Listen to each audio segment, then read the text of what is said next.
This book would not be complete without some discussion of failure in the attempted use of the law of assumption.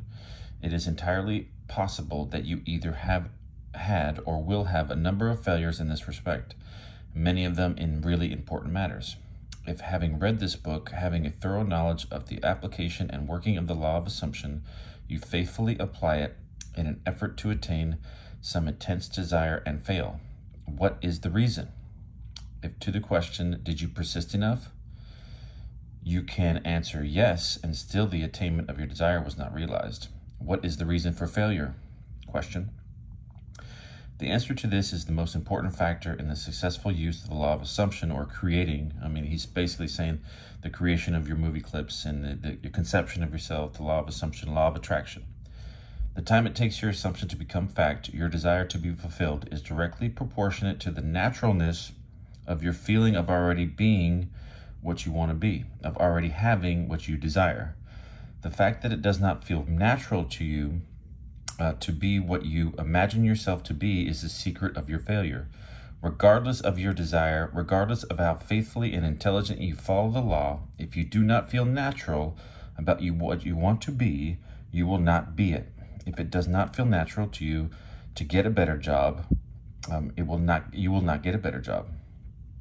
The whole principle is vividly expressed by the Bible phrase, "You die in your sins."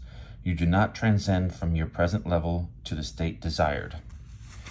Basically what he's saying here is, that's why I was suggesting that everyone start with something smaller, something easier, something more, it would be easier for you to feel natural in that state, instead of jumping from you're making 50,000 a year to 50 million a year. I mean, that's not going to be something that's going to be very easy and natural to feel.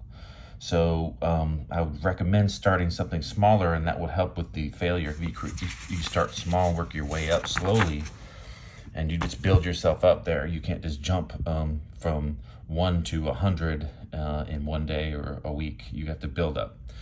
Okay, I'm going to go ahead and restart here on page 80. All right.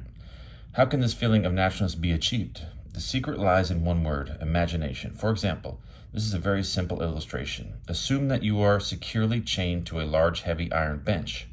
You could not possibly run. In fact, you couldn't even walk. In these circumstances, it would not be natural for you to run. You could not even feel that it was natural for you to run. But you could easily imagine yourself running. In that instant, while your consciousness is filled with your imagined running, you have forgotten that you are bound. In imagination, your running was completely natural. The essential feeling of naturalness can be achieved by persistently filling your consciousness with imagination, imagining yourself being what you want to be or having what you desire. Progress can spring only from your imagination, from your desire to transcend your present level. What you truly and literally must feel is that with your imagination, all things are possible. You must realize that changes are not caused by caprice, but by a change of consciousness.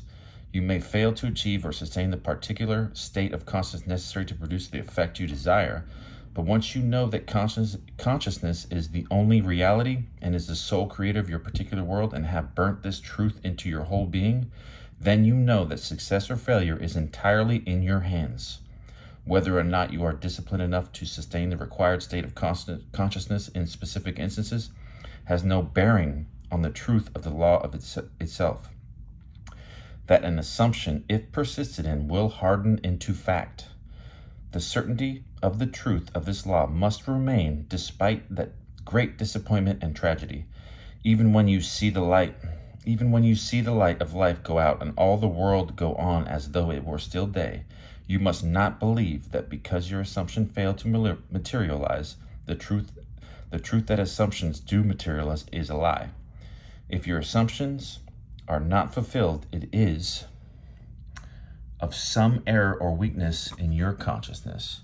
However, these errors and weaknesses can be overcome. Therefore, press on to the attainment of ever higher levels of feeling that you already are the person you want to be, and remember that the time it takes your assumption to become reality is proportionate to the naturalness of being it.